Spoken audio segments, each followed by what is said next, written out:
Sir ఇప్పుడు ఈ మధ్య కాలంలో ఫెయిల్యూర్స్ అనేవి కామన్. మనం లవ్‌లో ఫెయిల్ అవుతున్నాం, మా కెరియర్‌లో హ్మ్. చాలా జరుగుతది. కానీ చాలా మందికి అలా ఫెయిల్ అవుతామన్న ఒక ఫియర్ తోటి హ్మ్. ఏదైనా కొత్తగా స్టార్ట్ చేద్దామన్నా హ్మ్. కొంచెం అది ఎందుకో ఉంటుంది సార్ ఆ భయం అనేది. సో, హ్మ్. ఈ ఫెయిల్యూర్ ఆఫ్ ఫియర్‌ని మనం ఎలా ఓవర్‌కమ్ చేయొచ్చు? అసలు హ్మ్. యంగ్‌స్టర్స్‌ని చూస్తున్నాం కదా! ఈ మధ్య కాలంలో చిన్న వాటికి గివ్ అప్ ఇచ్చేయడం, హ్మ్. చిన్న వాటికి ఏడ్చేయడం, ఎమోషనల్‌గా అండ్ అలానే భయం. హ్మ్. హ్మ్.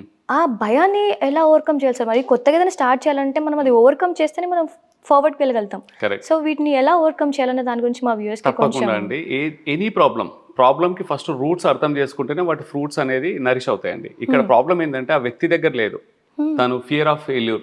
తనకి ఏదైనా ట్రై చేయాలంటే ఫెయిల్ అవుతామనే భయం అని ఒక వ్యక్తి మీద మనం always we focus on that person. హుహుహు. Fear of okay. ఫెయిల్యూర్ అని. నేను చూసేది డిఫరెంట్ అండి హుహు. పర్స్పెక్టివ్. రూట్స్ మీద చూడాలి. రూట్స్ తనకి ఎందుకు ఆ ఫియర్ ఉంది? హుహు. అసలు ఎందుకు ఎందుకు భయపడుతున్నాడు? ఫియర్ ఆఫ్ భయపడుతున్నారు? ఫెయిల్యూర్. ఓకే. అది చూస్తే బేసికల్‌గా 3 రీజన్స్ అండి. ఫస్ట్ హ్మ్. థింగ్ ఇది సోషల్ కండిషనింగ్. హుహు. సొసైటీ కండిషనింగ్ చేస్తుందండి. ఓకే. ఏందంటే ఒక సోషల్ స్టిగ్మా, సొసైటల్ కండిషన్. హ్మ్. ఫెయిల్ అయిన వారిని చులకన చూడడం, ఆ! వెక్కిరించడం, ఓకే. సక్సెస్ అయిన వాళ్ళని జేజేలు కొట్టడం. హ్మ్. సో, ఇక్కడ ఏమవుతదంటే వాళ్ళకి తెలియకుండానే ఓకే. నేను ఫెయిల్ అయితే నన్ను జనాలు ఎవరు నన్ను వాలిడేట్ చేయరు. హ్మ్. చులకన చేస్తారు. నేను మొహం పెట్టుకొని తిరగలేను. I can't face it. Hmm. అంటే అది స్టార్ట్ అవ్వకముందే దే విల్ ఆల్వేస్ అంటే విజువలైజ్ చేసుకుంటారు. ఫెయిల్ అయితే నా సిట్యుయేషన్ ఏంటి? హుహుహు. ఎళ్ళిపోతారు ఆల్రెడీ. ఎండ్ రిజల్ట్‌కెళ్ళేసి ఇన్ కేస్ నేను ఫెయిల్ అవుతే నేను తట్టుకోలేను. సొసైటీలో నన్ను ఇన్సల్ట్ చేస్తారు. ఈ సోషల్ స్టిగ్మా, సోషల్ వాలిడేషన్. హుహు.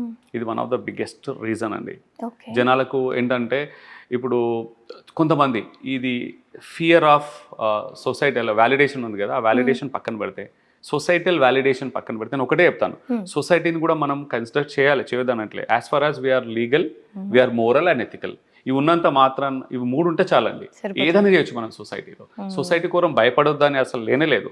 హ్మ్. అనవసరంగా భయపడతాం మనం. అసలు అర్థం పర్థం లేదు.